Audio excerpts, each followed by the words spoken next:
In questo video esploreremo il tema della riqualificazione ambientale, concentrandoci sull'ecosistema costituito dalla risorgiva di Bre San Vido e sulla fauna e la flora che la popolano. Una risorgiva si forma quando l'acqua delle precipitazioni penetra negli strati permeabili del terreno, raggiunge uno strato impermeabile e si accumula fino a quando raggiunge il livello della superficie, dove sgorga, formando appunto una risorgiva. Le acque delle risorgive hanno caratteristiche chimico-fisiche molto specifiche, che noi abbiamo deciso di analizzare, sia tramite analisi sul campo, sia tramite campionamento e successiva analisi in laboratorio. Riportiamo qui i dati raccolti. La vegetazione che caratterizza le risorgive del Bacchiglione può essere definita zonale, perché è influenzata dalle condizioni idriche, fisiche e chimiche del terreno più che dal clima.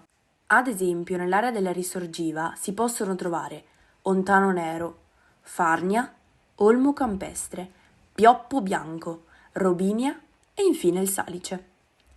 La flora delle risorgive è molto ampia, in particolare possiamo trovare varie specie ittiche come anguilla, luccio, spinarello, lampreda padana e molti altri.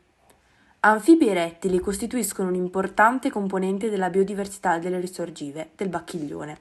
In particolare possiamo trovare raganella, rana verde, rana agile, tartaruga palustre dalle orecchie rosse e infine il ramarro occidentale. Le risorgive sono importanti per diversi motivi.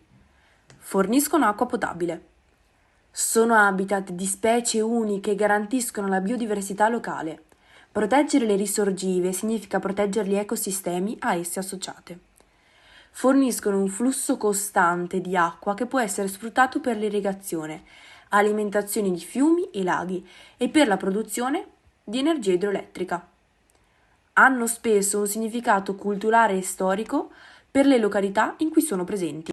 In conclusione, tutelare le risorgive è essenziale per preservare l'equilibrio ecologico, garantire la disponibilità di acqua pulita e di alta qualità, proteggere la biodiversità e promuovere lo sviluppo sostenibile delle comunità locali. Investire nelle conservazioni di questi ecosistemi rappresenta un atto di responsabilità verso le generazioni presenti e future, assicurando un futuro più sano e prospero per il nostro pianeta.